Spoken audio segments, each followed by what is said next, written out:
Miscarriage பத்தி நெறைய விஷயங்கள் இப்ப நீங்க சொன்னீங்க. பட் மிஸ்கேரேஜ் நடந்த உடனே ஒரு விமன ப்ளேம் பண்றது, இல்ல அவங்கள ஹர்ட் பண்றத தவிர, அத நம்ம ஸ்டாப் பண்ணணும் அப்டின்னா, ஃபர்ஸ்ட் ஆஃப் ஆல் இருக்க எல்லா மக்களுக்கும் வந்து மிஸ்கேரேஜ்னா என்னன்ற ஒரு கரெக்ட்டான புரிதல் வந்து தேவைப்படுது.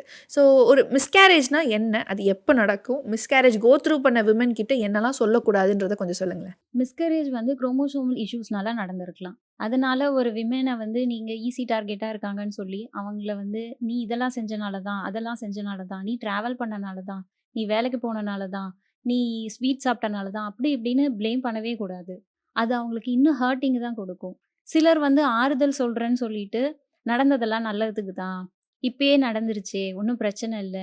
இந்த மாரிலாம் பேசுவாங்க. "நீ ஈஸியா மூவ் ஆன் பண்ணு. இது ஒரு விஷயமே கிடையாது." இதெல்லாம் ஆறுதலா இருக்குதான்னு தெரியல. ஆனா, அந்த விமென்க்கு அது எப்படி ஃபீல் பண்ணிப்பாங்கன்னா, "இப்ப நான் கோ த்ரூ பண்ற பெயின உனக்கு பெயினாவே தெரியலையா? இது எப்படி நீ ஈஸின்னு சொல்ற? இது எப்படி நார்மலைஸ் நீ பண்ற?" அப்படின்னு தான் அவங்க ஹர்ட் ஆயிடுவாங்க. அந்த விமென்க்கு வந்து தேவை சப்போர்ட் தான். நீங்க கூட இருக்கிறது, அவங்க புலம்புறாங்க, அழுகுறாங்கன்னா, அவங்களுக்கு தேவைப்படுறது சப்போர்ட் தான். நம்ம சப்போர்ட் பண்ணா போதும். அவங்களுக்கு வந்து நம்ம அட்வைஸ் கொடுக்கணும்னு அவசியம் இல்ல. ஆறுதல் சொல்றேன்னு ஹர்ட் பண்ண வேணாம். எல்லாம் இறைவன் செயல். இதெல்லாம் ரொம்ப ஹர்ட் ஆகும் அவங்களுக்கு. அப்படி பண்ணக்கூடாது.